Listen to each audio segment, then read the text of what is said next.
kawan-kawan santri, Bapak Kiai, Ibu Haji, Pak Haji, hari ini adalah aksi lompat kami hari kedua yang kita mulai dari Bandung karena ada kebijakan pemerintah yang sangat merugikan pekerja dan rakyat Indonesia. Kita kalau hanya berdiam diri akan tetap ditinggal. Hidup buruh, hidup buruh, takbir, takbir.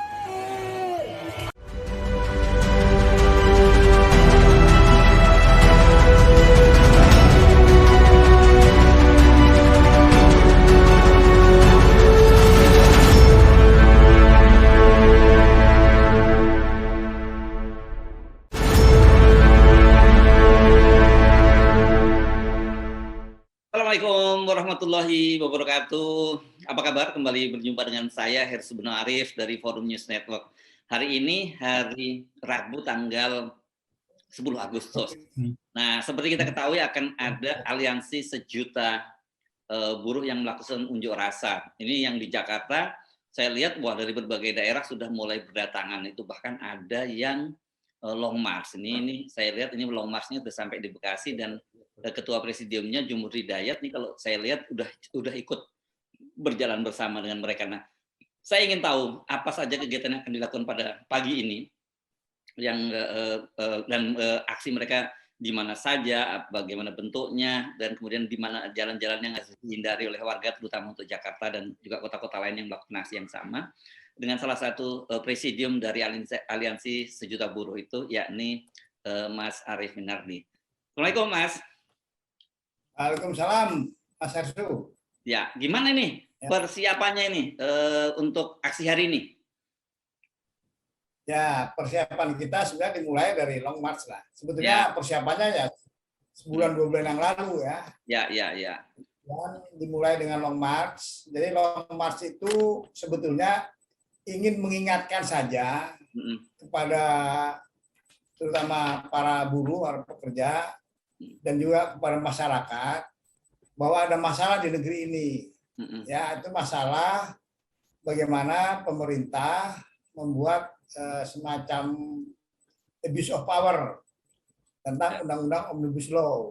Yang kami tahu karena kami dari serikat itu tentang bagaimana abuse of power itu terjadi, yaitu ketika dia mengesahkan undang-undang Omnibus Law itu tanpa keterlibatan para pekerja. Oke. Ya, nah, itu kita buktikan. Kita ngomong pemerintah, Anda udah salah prosedur dari awal, gitu. Ya, dan melanggar undang-undang itu, bahkan Pancasila dan musyawarah. Nah, apa itu dibuktikan oleh putusan MK. Kan putusan MK itu ada 3 intinya itu. Melanggar azas, melanggar pembentukan peraturan undang-undangan, yaitu tidak ada sistem Omnibus Law. Kemudian setelah disahkan pun ada dirubah sampai ratusan pasal. Nah, untuk pelanggaran bahwa tidak ada sistem Omnibus Law di Indonesia itu bisa diakalin, ya, bisa direkayasa lah. Ya, ini kan main akal-akalan kan, yaitu merevisi Undang-Undang Nomor 12 tahun 2011. Ya, direvisi di situ ditambahin beberapa pasal yang mengatakan bahwa Omnibus Law ada dalam sistem perundangan Indonesia. Itu kan dalam rangka ingin mengkonstitusionalkan Undang-Undang Omnibus Law ini yang oleh MK inkonstitusional bersyarat. Tujuannya itu mengkonstitusionalkan Undang-Undang Omnibus Law. Nomor 3 ditambahinlah bahwa perubahan-perubahan setelah diketok oleh DPR itu perubahan namanya harmonisasi. Gitu. Dari dulu juga ada sebetulnya. Saja kan itu hanya salah ketik titik koma, tidak ke substansi. Nah, sekarang tuh ada harmonisasi. Itu 2 tadi itu pelanggaran, tetapi itu bisa diakalin. Tapi pelanggaran yang pertama, pelanggaran asas itu tidak bisa diakalin. Ya. Nah, sebelum tidak diakalin, itu asas. Ya, sebelum kita ngomongin soal materinya ya, saya ingin kepada bagaimana aksi itu sendiri. Kan itu yang long march dari mana saja itu yang long march? Yang long march itu dari Bandung ke Jakarta, itu ya seluruh aliansi. Ya. Itu hanya saja memang waktu itu kita ingin Longmas itu kurang lebih 500 sampai 1.000 orang. Hanya Ya. saja kita sepakat dengan Polda Jawa Barat bahwa kita di kurang lebih 50 lah. Ya 50, ya di bawah 100 lah kurang lebih. Sehingga kami berangkat itu ya kurang lebih ada kebetulan berangkat kita waktu itu ada sekitar 80 sampai 100-an. Hari apa itu ya berangkatnya dari Bandung ya? Motor lah kurang lebih begitu. Hari apa ya berangkatnya kemarin dari Bandung ya? Dari berangkat dari Bandung hari Sabtu tanggal 6, hari Sabtu tanggal 6. Ya, oke. Ya. Kemudian berhenti di daerah Padalarang, Pleret, kemudian ke Purwakarta, Purwakarta Kerawang, Bekasi, sampai di saat ini sudah masuk di Jakarta. Kita bermalam di daerah di KSBSI, di Sekretariat Konfederasi Serikat Pekerja Serikat Buruh seluruh Indonesia, SBSI, KSBSI. Ya. Semua aman ya? Nah, besok dilanjutkan sampai ke DPR RI. Kira-kira gitu. Ya. Oke, ini aman semua ya selama perjalanan ya, Mas Arief? Alhamdulillah. Ya, kami berterima kasih kepada kepolisian. Mulai dari Bandung kita dikawal. Bahkan Polres Cimahi itu Kapolresnya memberikan sumbangan nasi kotak. Pedagang-pedagang di situ yang pedagang yang batagor, mie ayam, itu kita bebas membeli gitu. Itu Kapolres Cimahi itu. Ya kita berterima kasih lah. Ya. Kita dikawal, benar-benar dikawal itu. Ya. Nah, aksi itu seluruhnya sampai dari Jakarta. Bahkan Kapolresnya juga turun tadi itu. Ya. Nah, hari ini kan aksi itu sebutan 1 juta itu hanya penamaan aja atau betul-betul masa yang akan turun hari ini sampai 1 juta? Jadi secara keanggotaan dari 40 organisasi buruh yang kita akan unjuk rasa itu, secara keanggotaan itu ada 3-4 jutaan, kurang lebih, ya. Tapi itu seluruh Indonesia ya, seluruh Indonesia. Nah, itu kan DKI Jabar Banten itu dipusatkan di Jakarta di DPR RI. Ya. Nah, DKI Jabar Banten itu anggotanya kurang lebih 1 juta sekian lah, 1.300.000-an. Maka kita makanya aksi 1 juta buruh. Ya. Gitu, ya. Hanya karena ya secara teori harusnya 1 juta nyampe, bahkan lebih. Tetapi kan di undang-undang kita tidak boleh memaksa kan. Makanya kadang-kadang kita juga berbenturan dengan ya namanya yang begini-begini kan kepentingan banyak sekali nih. Ada tekanan-tekanan mulai terjadi nih. Kira-kira gitu. Di pelabuhan. Karena dari pelabuhan juga akan mogok.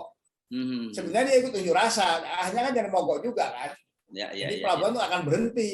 Ya, kemudian ya pabrik itu. Nah, kira-kira mulai ada penekanan gitu loh. Nah, penekanan inilah yang kami khawatirkan. Kira-kira begitu.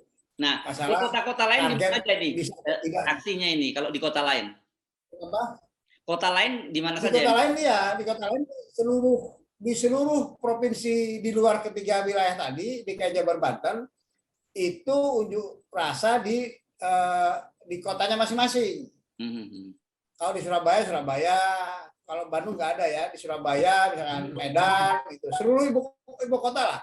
Bahkan di kota-kota, kabupaten kota yang ada serikatnya, yang ada serikat pekerjanya, itu akan unjuk rasa di kotanya masing-masing. Kira-kira begitu. Ya, jadi kalau kita kira kumpul-kumpul dari seluruh Indonesia mungkin bisa lebih ya dari 1 juta justru yang turun ya? Ya lebih kalau seluruh Indonesia. Tapi kalau kita targetnya 1 juta itu di Jakarta. Ya. Apa 1 juta di Jakarta? Karena pemerintah ini kita unjuk rasanya kita udah masing-masing sering. Unjuk rasa masing-masing sering sekali lah. Ya mungkin kami dari khusus federasi ya. Dan itu berapa kali ya sebelum Omnibus Law mulai disahkan, bahkan di omongan presiden pun dimulai itu kita sudah mulai unjuk rasa. Tetapi unjuk rasa itu semuanya tidak terkonsentrasi menjadi satu kesatuan. Nah, kita mencoba untuk menyatukan gerakan tersebut. Nah, saat ini ya sekitar 70% lah, 67% kekuatan organisasi buruh di Indonesia mulai bergabung untuk membuat unjuk rasa bersama-sama. Kira-kira begitu. Ini baru memulai nih, ini momentum penyatuan seluruh buruh. Jadi sekitar 70% lah. Dan Ini itu test saya case pikir gitu ya. sudah bagus ini. Kenapa? Ini semacam test case gitu ya, kekuatan Test lah. case. Ya, ya, ya, Test oke. case. Makanya saya bilang ya, karena ini kita dipicu oleh pemerintah.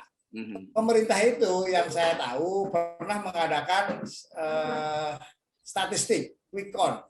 Jadi disebarlah itu di daerah buruh, ditanyalah setiap 10 buruh berapa orang yang berorganisasi. Nah, waktu itu ya dia diem-diem, cuman kita dapat bocoran aja.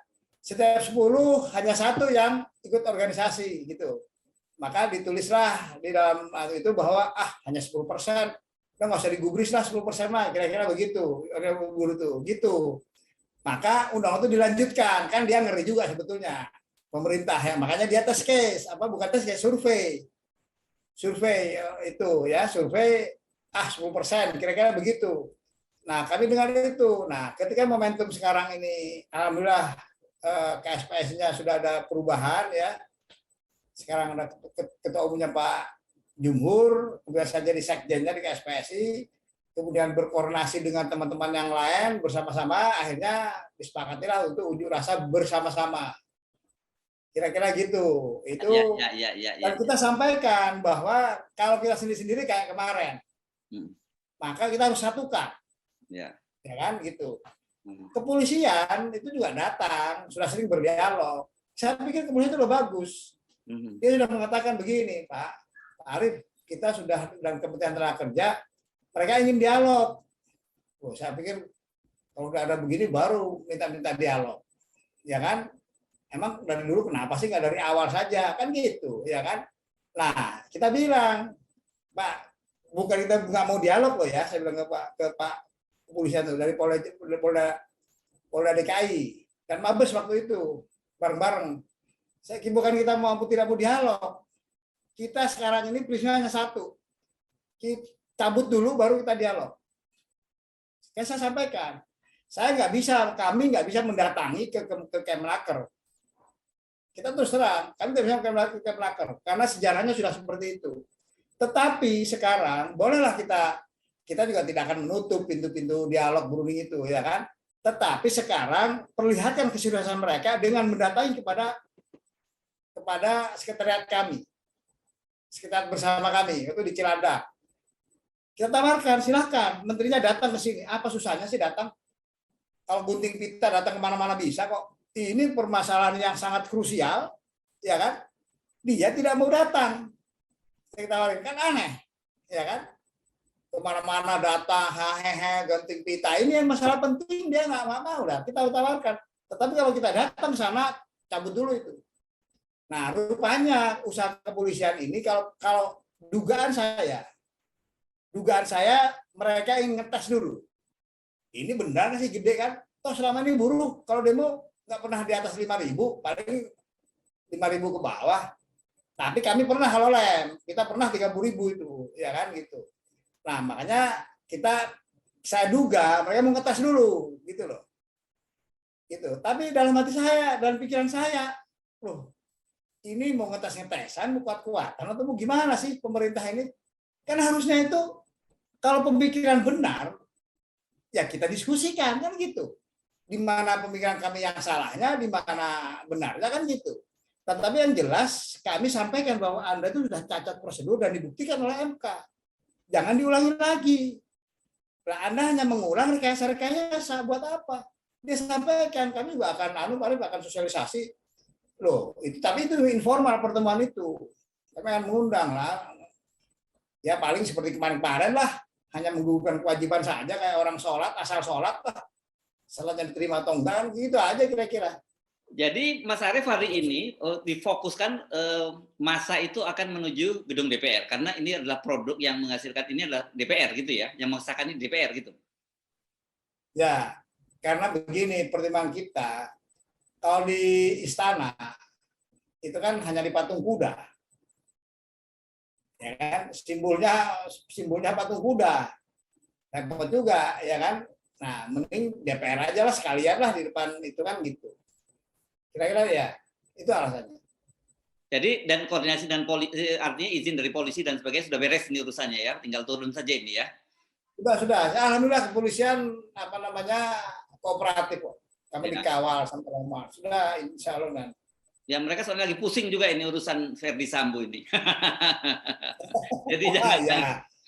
Ini berkah dari pusing itu kita hanya jadi apa namanya dikawal lah ya supaya kalau polisi punya masalah dua kan nggak enak, satu aja dulu lah ya kan, yang satu udah dikawal aja baik-baik kan gitu. Kalau baik-baik kan kita juga enak, Mas. Ya, oke. Ini targetnya datang ke DPR ini akan bertahan sampai kemudian ada DPR mencabut undang-undangnya ini atau hanya sekedar menyampaikan tuntutan saja ke DPR?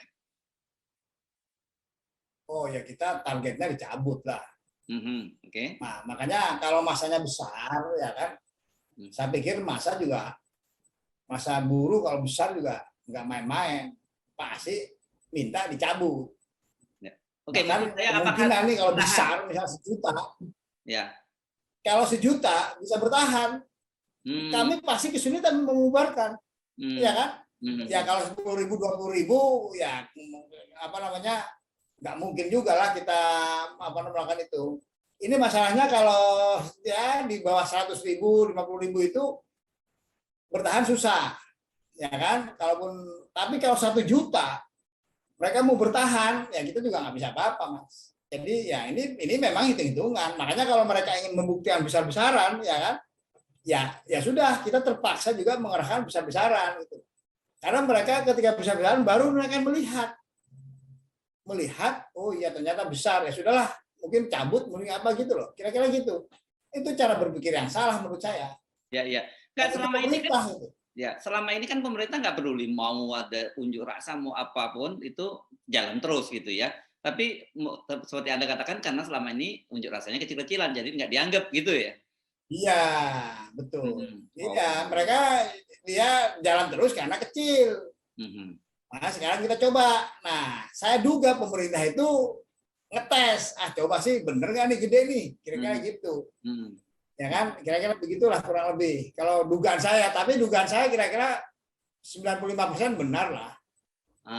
Okay. Karena kalau kepolisian itu memberitahu kita bahwa dia sebenarnya kementerian itu ingin berdialog, ini itu kan ya biasa bahasa-bahasa itu kan. Ketika kami nggak mau datang sana. Karena kalau kami datang sana, 1, 2, 3 orang, kami akan dicap pengkhianat. Kan nggak mau. Nah, sebaiknya kalau kita udah sepakat, kalau tidak dicabut, nggak ada pertemuan. Termasuk di DPR, nggak ada pertemuan. Kalau pertemuan ya formalitas lah. Nah, tetapi kita juga tidak menutup pintu dialog sama sekali, ya kan? Kan nanti disebut orang gila, ini mah gila, ya kan gitu. Tidak, datanglah ke markas, datang ke sekretariat kita bicara, berarti mereka serius. Nah, ketika polisi berusaha mencoba mengkomunikasikan, kemudian tidak ada sama sekali komunikasi dengan kita, Pak Polisi sudah baik loh, ngomong begini ke kita tuh. Pak Arief, kami akan kita coba selesaikan sebelum tanggal 10 bisa selesai lah, jadi nggak perlu demo. Bagus kalau Bapak bisa. Ternyata nggak bisa.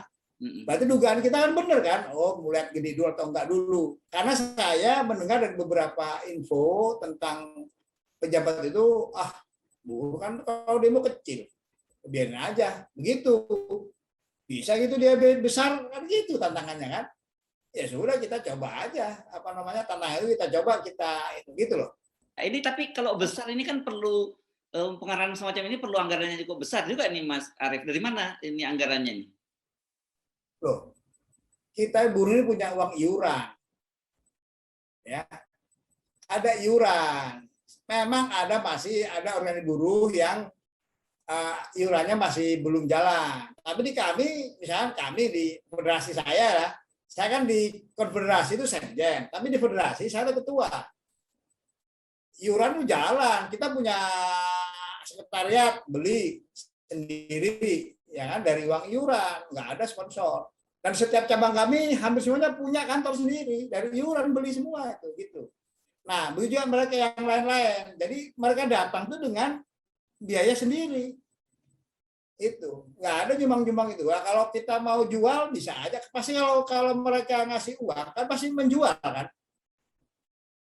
Biasanya kalau partai bisa membiayai ya tolong pilih kan gitu. Nggak ada itu. Karena begini, kita kalau yang begitu harus rapat lah semua. Karena kalau ada biasanya itu elit biasanya. Kalau elitnya nggak bener ya gitu paling dijual-jual lah. Buruh dijual-jual ya kan dapat duit 200 juta buat ongkos demo 50 juta, 150 juta masuk kantong. Ya kan? Kalau yang bener buka nih ini dapat duit 200 juta, ya kan? Oke, buat apa namanya biaya demo biaya apa? Itu masih oke. Ini kan enggak sebetulnya. Nah, tetapi pada dasarnya ya itu ada oknum lah. Di kami juga di mana-mana selalu ada oknum, selalu itu.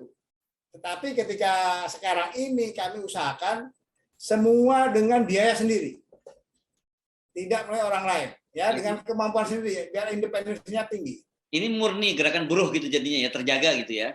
Gerakan buruh, ya tidak ada ketua yang sekarang kan Pak Jumhur itu dulu oposisi, ya kan, tapi begitu masuk di buruh kita udah komitmen.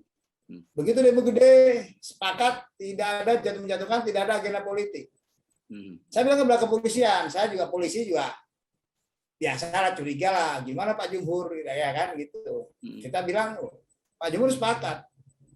Jadi kalau Pak Jumhur punya agenda selain politik, Anda nggak usah nahan dia, kita yang nahan dia. Kita tendang dia keluar kalau dia punya agenda politik atau keluar dari kesepakatan kita, gitu. Agenda politik sah-sah saja, tetapi itu harus melalui rapat besar. Kalau perlu ada kongres. Di kongres diputuskan, nah itu legitimasi kuat. Ya kalau putusin ketua sendiri ya nggak bisa lah. Itu kita kan kepemimpinan kita ini kolektif kolegial. Ya. Oke, sekarang mari kita sendiri lah, Pak. Ya, kita mari bicara soal tuntutan tadi. Anda sudah mulai singgung ya. Jadi sebenarnya kalau yang sederhananya ini adalah menuntut omnibus law, terutama berkaitan dengan perubahan itu untuk dicabut, gitu ya? Ya kan tadi sudah sampaikan. Ada pelanggaran 3 tadi. Ya, pemerintah bisa merekayasa yang 2. Bahwa omnibus law sekarang dalam perundang-undangan Indonesia ada, ya dimungkinkan menggunakan omnibus law. Oke, itu pasal-pasalnya mudah lah. Merubah-rubah pasal ditambahlah harmonisasi, ya kan? Harmonisasi mungkin itu sebetulnya itu hanya titik koma. Mau disahkan masa dirubah kata-katanya aja nggak boleh sebetulnya, ya kan? Itu kan bisa menghilangkan makna kan, gitu. Oke lah, itu pun bisa. Tapi asas nggak mungkin dirubah. Asas keterbukaan, ya. Dikatakan di situ dalam penjelasan, ya, bahwa keterbukaan itu adalah ketika pemerintah mau membuat undang-undang mulai dari perencanaan. Berarti membuat draft pun itu sudah harus diikutkan organisasi buruh itu, ya kan? Mulai draft loh, perencanaan dan penyusunan dan selanjutnya dilibatkan organisasi buruh itu. Nah sekarang mulai perencanaan itu hanya pengusaha dan kementerian dan akademisi. Akademisi pun akademisi tanda kutip. Ya. Akademisi yang yang bisa dikendalikan. Kan kalau ini kan bukan halal haram kan. Ya. Kalau salah benar ya kan maling jelas. Ini kan wilayah yang bisa alasannya bisa dibuat-buat lah gitu. Akademisi kan jagonya, ya kan? Ya. Nah, akademisi itu macam menjual. Menjual ilmu dengan harga yang murah. Kalau saya bilang begitulah. Ya. Kalau bahasa Islamnya kan menjual ayat dengan harga yang murah kan. Nah, ini menjual ilmu dengan harga yang murah. Kira-kira begitu. Ya. Nah, gitu. Hanya mereka. Coba bayangkan, artinya dia tidak adil. Saya beredar luas itu. Ada 60 perwakilan dari pengusaha. Dari Kadin, Apindo, dari API, Perseksilan, ada APKLI, dan bermacam-macam lah. Ada HIPMI gitu ya. Itu semua ada. Buruh sama sekali nggak ada. Ya, kelihatan. Yang kedua, ini poin penting juga. Buruh yang mendukung Omnibus Law, kan ada juga lah. Ya. Ada yang mendukung ya. Itu pun tidak dimasukkan. Apes banget. Kalau bahasa saya begini, Tuhan menutup apa namanya kepintaran mereka. Itu seluruh kementerian ya kan, itu kan orang-orang pintar ya kan, mulai dari staf-staf itu kan ada stafnya doktor ini, otaknya nggak jalan ya. Coba yang tadi itu dipakai ya, misalnya yang mendukung itu diajak ya kan, masuk ke MK nggak bisa melanggar azas. Ya, ya, ya. Oh, sudah ada kok, ini ada yang setuju, ini ada perwakilan buruhnya gitu ya kan. Ya, Paling debatnya iya, tapi itu tidak mewakili kan, gitulah kira debatnya di situ. ya, Kalau ya. ini bodoh, jadi itu kalau saya ditutup tuh anunya itu, kepintarannya ditutup karena kepentingan terlalu tinggi gitu loh. Ya, ya. Jadi yang mendukung pun tidak terlibat. Coba bayangkan. Ya, ya, ya. Betapa ya, kalau istilah Rocky kan Apa itu? dungunya tuh ketahuan lah. Makanya sekarang bermasalah mereka. Keterlaluan, bukan Ya. ketahuan. Dungunya keterlaluan. Ya, ketahuan lah. Ya. Ya saya Oke. emang minjem istilah Rocky yang ngomongnya. Ya, ya. Baik, jadi Mas Arief ini mudah-mudahan apa yang teman-teman buruh perjuangkan itu hari ini berhasil ya. Rupanya di Indonesia ini perlu adu kuat gitu ya. Kalau cuma sedikit-sedikit menyampaikan aspirasinya nggak akan dianggap gitu. Kali ini kita coba, sekali ini saya mau ikut menyaksikan apakah test case yang dilakukan oleh teman-teman aliansi serikat buruh ini akan berhasil atau tidak gitu ya. Tapi saya cuma bisa bilang selamat berjuang, Mas Arief. Tapi gini Mas, nah ini satu lagi nih. Ya. Ini momentum pertama. Jangan dianggap bahwa ini kemudian kalau gagal berhenti di sini, tidak. Oh, oke. Perjuangan itu tidak boleh lelah. Ya, jadi betul dong istilah ini test case dulu ya, test case solidaritas internal, juga test case bagaimana sikap pemerintah gitu ya kira-kira ya. Kita lihat kalau pemerintah masih kayak begini ya sudah, berarti memang dia yang memulai kan, bukan kita loh ya. Ya. Memulai, jangan dipikir kita nggak adil juga, kita punya otak kok. Ya. Jadi ingin pengusahanya untung, buruh sejahtera, kan itu sebetulnya. Ya. Kalau pemerintah nggak bisa itu ya sudahlah, mending apa namanya ya introspeksi lah. Ya. Oke, baik, terima kasih Mas Arief Minardi. Oke, salam buat teman-teman buruh ya di seluruh Indonesia. Assalamualaikum warahmatullahi wabarakatuh. Waalaikumsalam warahmatullahi wabarakatuh.